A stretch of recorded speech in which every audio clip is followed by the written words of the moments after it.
So we got a general idea about headache, right? What is headache and what is the classification of headache, and the pathology and clinical evaluation of the headache. So now we'll go in detail about the primary and secondary headache. So in this part we are dealing with secondary headache. So we are going to discuss about some of the disease which comes under secondary headache. Okay, so the first one is meningitis. So I'm just giving an idea what is meningitis. I'm not going detailed to each and every disease. Okay, so in secondary headache heading, it all are umbrella terms. So a lot of diseases will come. In that I choose 4-5 diseases, and that I'm just giving you a small idea what that disease is. That first one is secondary headache, which is causing is a meningitis. So, acute severe headache with stiff neck and fever suggest meningitis. So here, not only acute severe headache is there, along with that there will be stiffness of the neck and also fever. Then we have to doubt about meningitis, whether the patient is having meningitis. So acute severe headache with stiffness of the neck and also fever, it causes meningitis. So lumbar puncture is mandatory. In lumbar puncture, what they are doing, they are taking the CSF and they are testing. So whether to make it confirmation of meningitis, they used to do lumbar puncturing. So lumbar puncture is mandatory, and often there is striking accentuation of the pain with the eye movement. Right? It means there will be an increase of pain along with the eye movement. If the patient moves the eyes, the pain, headache will increase along with the movement of the eye. Meningitis can be easily mistaken with migraine, in that the cardinal symptoms of pounding headache, photophobia, aversion towards light, nausea and vomiting are frequently present, perhaps reflecting the underlying biology of some of the patients. So there is a chance of mistaken the meningitis with migraine. So the lumbar puncturing is mandatory. So that you have to do. Then only we can get to a final diagnosis. So that is meningitis. So meningitis is acute severe headache with stiffness of the head, and fever will also be there, and you have to go for lumbar puncturing to confirm whether it is meningitis. And also along with the eye movement, the pain, the headache will increase, and there's a chance of getting this with mistaken with migraine, because along with the headache here also there will be photophobia, nausea and vomiting in meningitis also there. So there is a chance of getting mistaken with migraine. So that is meningitis. Next comes intracranial hemorrhage. From the term itself you know, right? Intracranial hemorrhage. Hemorrhage is the bleeding, the collection of blood inside the skull. That is intracranial hemorrhage. Acute severe headache, like what we mentioned in meningitis, same only. Acute severe headache with stiffness of the head, stiff neck, but without fever, such as subarachnoid hemorrhage. So here there will be stiffness of the neck, but with the acute severe headache, but fever won't be there. That is the difference from intracranial hemorrhage from meningitis. A ruptured aneurysm, arteriovenous malformation or intraparenchymal hemorrhage may also present with headache alone. So in conditions like a ruptured aneurysm, aneurysm means balloon-like bulging of the vessels. Ruptured aneurysm means what will happen if the vessels are bulged like a balloon, then ruptured, immediately it will burst, means all the blood will come out. So hemorrhage, so ruptured aneurysm. Arteriovenous malformation, that means it's an abnormal connection of artery and vein in the brain. That is arteriovenous malformation in the brain. That will also, there is a chance of rupturing and hemorrhage can happen. Or intraparenchymal hemorrhage, that is intracranial hemorrhage. So in between the brain there is chance of getting hemorrhage, and these all can lead to stroke also, right? May also be present with headache alone. In these conditions and all, there will be only headache. So it is important to understand which condition is causing the headache. So secondary headache, you have to be treated or diagnosed carefully. Rarely, if the hemorrhage is small or below the foramen magnum, the head CT scan can be normal.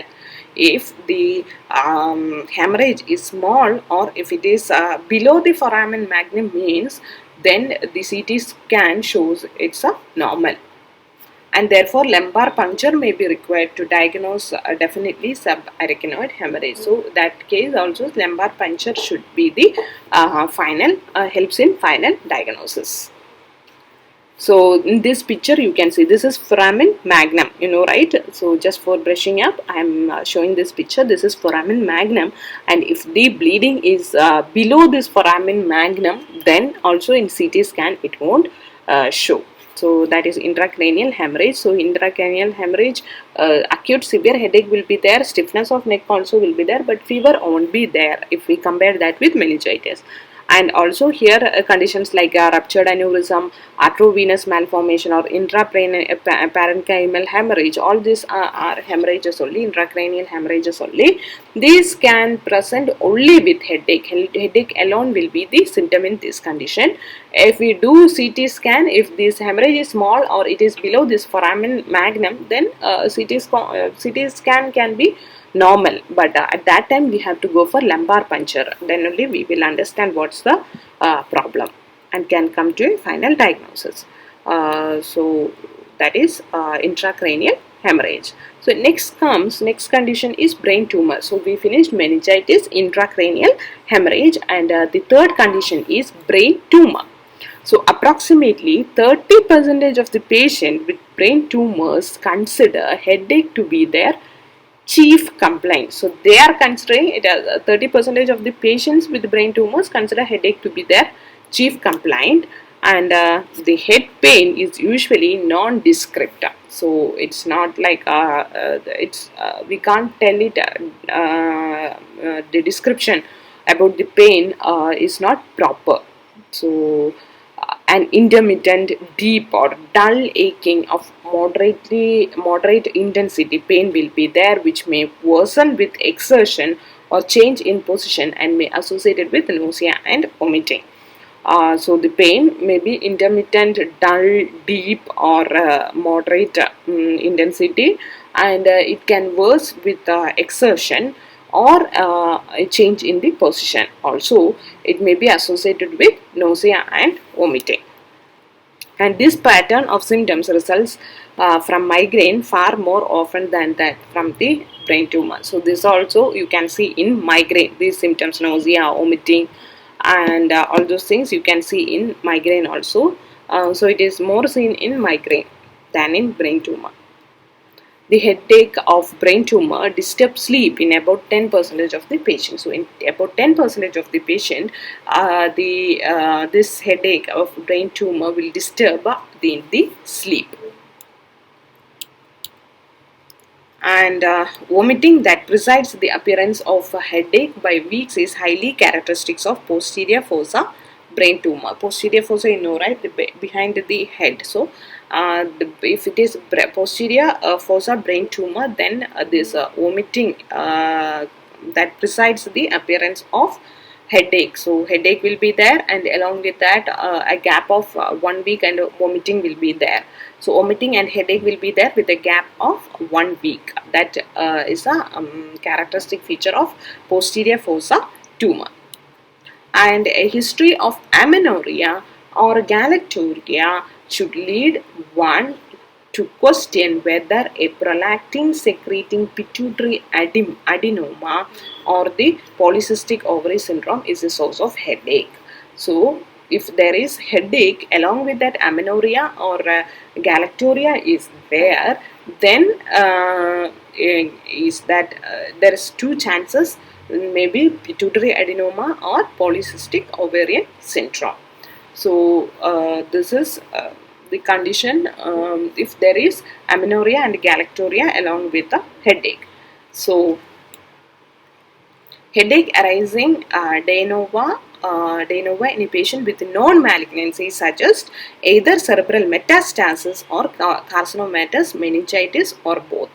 So, if already malignancy is there and headache is there from the beginning, then it suggests of a cerebellar metastasis to the cerebrum or carcinomatous meningitis, or both can be seen. So already cancer patient means there is a chance of metastasis or carcinomatous meningitis, or both can be present.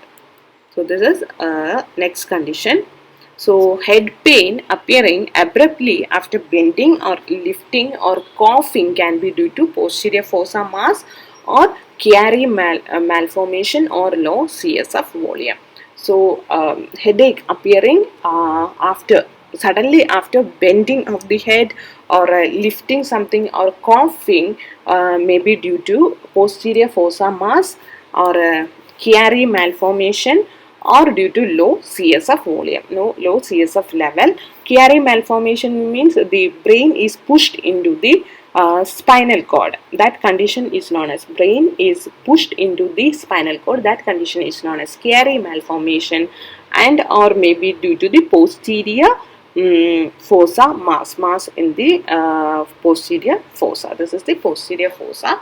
There a mass is formed. So that is if headache is there, if it is increasing with bending or lifting or coughing, then three conditions we have to keep in mind. First one is posterior fossa mass, or second one is this Chiari malformation, that means the brain is pushed into the spinal cord, or maybe due to low CSF volume. So those were brain tumors. There are in posterior fossa mass formation or due to the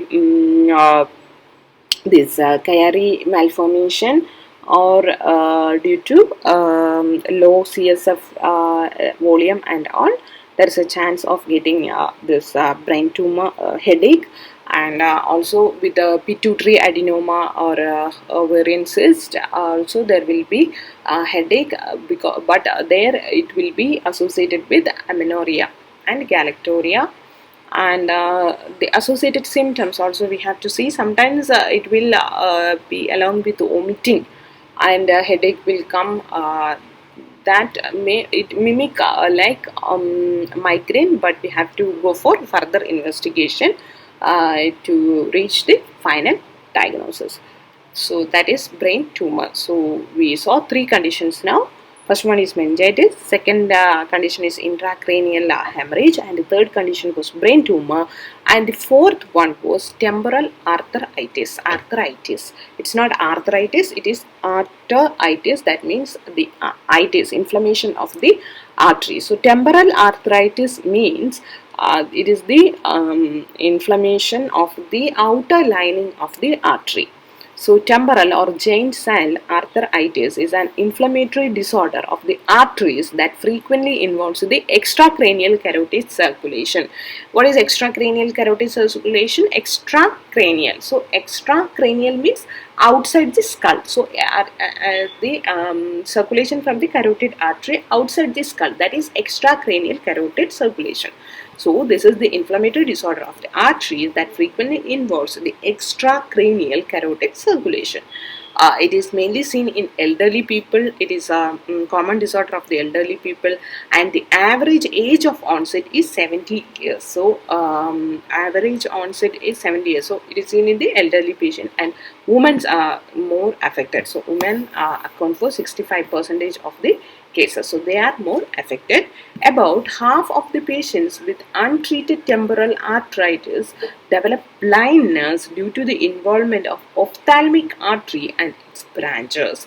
So if untreated, if temporal arteritis is there and if we are not treating, then it will affect the ophthalmic artery and its branches and develop blindness. Indeed, the ischemic optic neuropathy induced by giant cell arteritis arthritis is the major cause of rapidly developing bilateral blindness in patients aged more than 60 years. So, if there is temporal arthritis, then the supply to the nerves will be reduced. So, it will lead to ischemic of optic neuropathy. So, there will be the death of the optic nerve, and that induced by the giant cell arteritis will lead to the bilateral blindness in patients. So, nourishments are not getting and it will die, and there will be bilateral blindness in patients. So, due to the temporal arthritis is a arthritis or inflammatory disorder that is affecting the extracranial circulation. Extracranial circulation is above the skull. Okay, the carotid circulation is affected, and because of that, and mostly it is seen in elderly people more than 70 years, and it is seen more in women, and also it will affect the ophthalmic artery and its branches and will leads to blindness. Also, it will cause ischemic optic neuropathy, and that will also leads to blindness of both the eyes, bilateral eyes, more than 60 years of patient. And typical presenting symptoms include headache, polymyalgia rheumatica, jaw claudication, fever, and weight loss. So, the typical presentation of symptoms include headache. A headache will be there. Polymyalgia rheumatica. Polymyalgia rheumatica means there will be pain and stiffness in the shoulder and hip region. That is myalgia. Myalgia is muscle, right? So, muscle stiffness will be there, and pain will also be there in the shoulder region and the hip region, along with headache. That is polymyalgia rheumatica. And jaw claudication. Jaw claudication is the weakness of the jaw, the fatigue, or some disturbance in the jaw. That is jaw claudication. That is happening because of the it is affecting the arthritis is affecting the maxillary arteries. At that time, jaw claudication can happen, fever, and weight loss. These are the symptoms in temporal arthritis. So, along with the headache, there will be polymyalgia rheumatica, that means muscle stiffness and pain in the shoulder and hip region, and also jaw claudication, that is the tiredness of the fatigue of the jaw, and fever and weight loss will be there. And headache is the dominant symptom and often appears in association with malaise and muscle aches. So, headache is the prominent, that is the dominant symptom, and it appears with the malaise, and malaise means the feverish feel, right? Malaise and muscle ache, the tiredness and muscle ache. Head pain may be unilateral or bilateral. Headache will be unilateral, one side or both the side, and is located temporally, and is located in the temporal part. Temporal part, you know, right? Between the eyebrow and the this pinna, that part is temporal part. So, it is mainly in the temporal part, 50% of patient, but may involve any and all aspect of the cranium. Full head can be involved. And pain usually appears gradually over a few hours before peak intensity is reached. So, pain usually appears gradually, slowly it will increase and it will reach a peak. And occasionally it is explosive in onset, but sometimes explosive in onset. That means sudden and severe pain will be initially it can be seen. So, scalp tenderness is present. Scalp tenderness is present. We can't touch the scalp, and not even brushing the hair or resting the head on the pillow can cause pain to the, may be impossible because of the pain. So, scalp tenderness is very high in this temporal arthritis patient. So, the patient can't comb the hair or can lie in the pillow. That will also cause severe pain. Headache is usually worse at night and often aggravated by exposure to cold. So, it is very high in the night, and it will increase when the patient is exposed to the cold. Maybe that is a reason also it is more in the night time.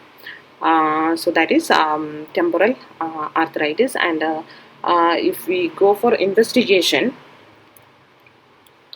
erythrocyte ESR is often, though not always, elevated. So, maybe in sometimes it is elevated and sometimes it is normal, and a normal ESR does not exclude giant cell arthritis.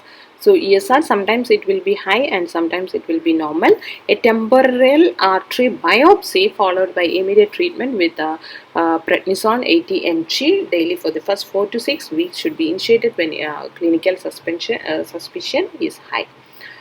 So if there is a chance of getting this one, first we have to go for a biopsy, temporal artery biopsy, to reach the final diagnosis. But if we have a doubt, maybe this is the reason, then we can start with the modern people will start with prednisone 80 mg daily for 4 to 6 weeks. And that is temporal arteritis. So that is nothing but the inflammation of the artery, especially in the extracranial carotid circulation, that is above the skull, and that supplying part will get affected. So first one is they are telling there is a chance of getting blindness if you are not treated on time, because it will affect the ophthalmic artery and its branches also, and also it can cause ischemic of the optic neuropathy. And also then along with the headache there will be jaw claudication, and there will be myalgia and malaise, fever, headache. All those things are symptoms of this temporal arteritis, and ESR will be raised, or it will be in the normal condition also, and we have to go for a temporal artery biopsy to reach a final diagnosis. And the last one is glaucoma. It's a disease of eye. Glaucoma may present with a prostrating headache, that means severe headache associated with nausea and vomiting. The severe headache will be there, and there will be nausea and vomiting. The headache often starts with severe eye pain. So before headache there will be severe eye pain. On physical examination the eye is often red with a fixed, moderately dilated pupil. So if we do an examination, we can see the eyes are red, and the pupil, if we watch the pupil, it will be fixed.